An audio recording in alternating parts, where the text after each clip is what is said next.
nothing like the thought of missing school because of snow. Before our students get that opportunity, a lot of the factors go into play to decide whether or not school will be in session or not. For this week's Your Story, Our Purpose, One Heartbeat, we're going to look at all the factors that go into determining whether or not we have school on a snow day or any other type of weather day.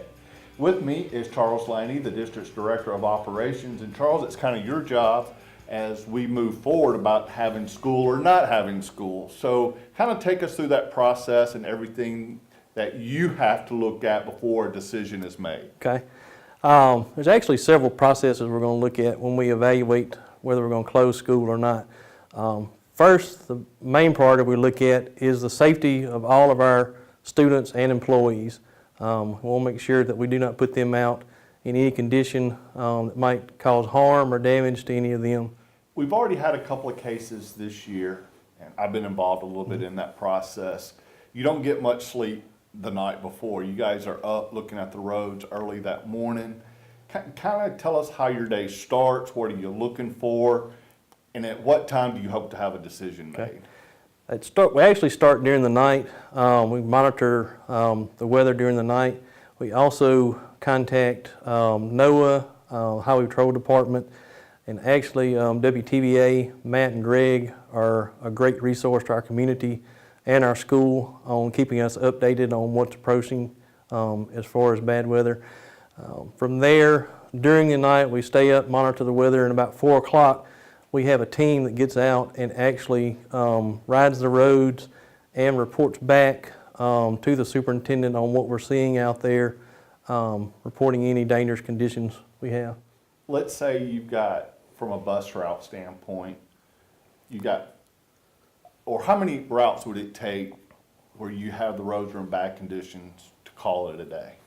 Basically just one route, because an example, last year we had one area of town that had a lot of ice on there, so we had to, not run the buses in that area in that part of town.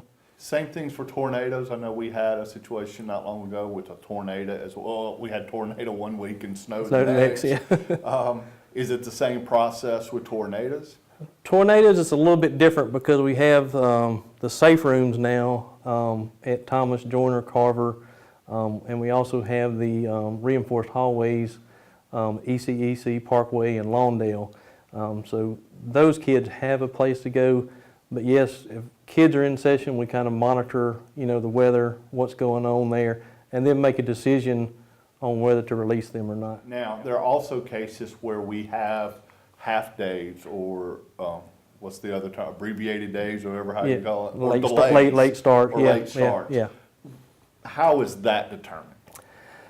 Once again, we rely on WTVA, NOAA, the Highway Patrol. We call them, ask them, what the road conditions are. Are there any wrecks, that have been reported in the area? And then we just kind of get together as a team and make a decision and report back, like I said, to the superintendent and let him make the decision on whether we're going to close school, have a late start from there. And then it's all about communication. Right. On our end, of course, we have the text message, the Blackboard email. Right. Then there's also, you mentioned it earlier, WTVA. Like each school district now goes in and puts in their own information for the ticker. So that's always a great place to start. But you're going to hear it from our office first, especially with the text message and the email. Right. And that's kind of where, once we've made a decision, we actually relay the information, to you, our public relations, and then get it sent out, to everybody there.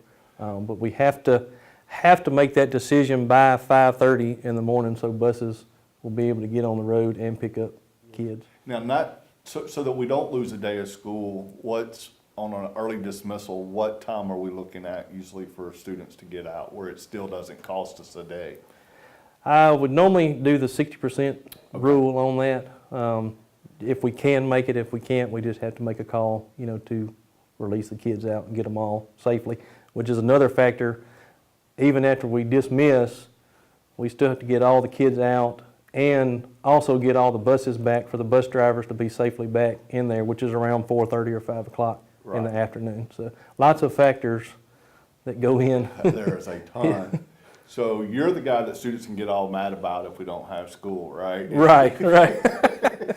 Well, Charles, thank you so much for explaining this, and hopefully we don't have to have a lot because it does cut into your sleep time, because I know Yes. you had about 2 nights in a row where you were up at 3 or 4 Yeah, o'clock 4 in the o'clock, morning. yeah, and then checking go all the day, roads. yeah. And then you had your job on top of that.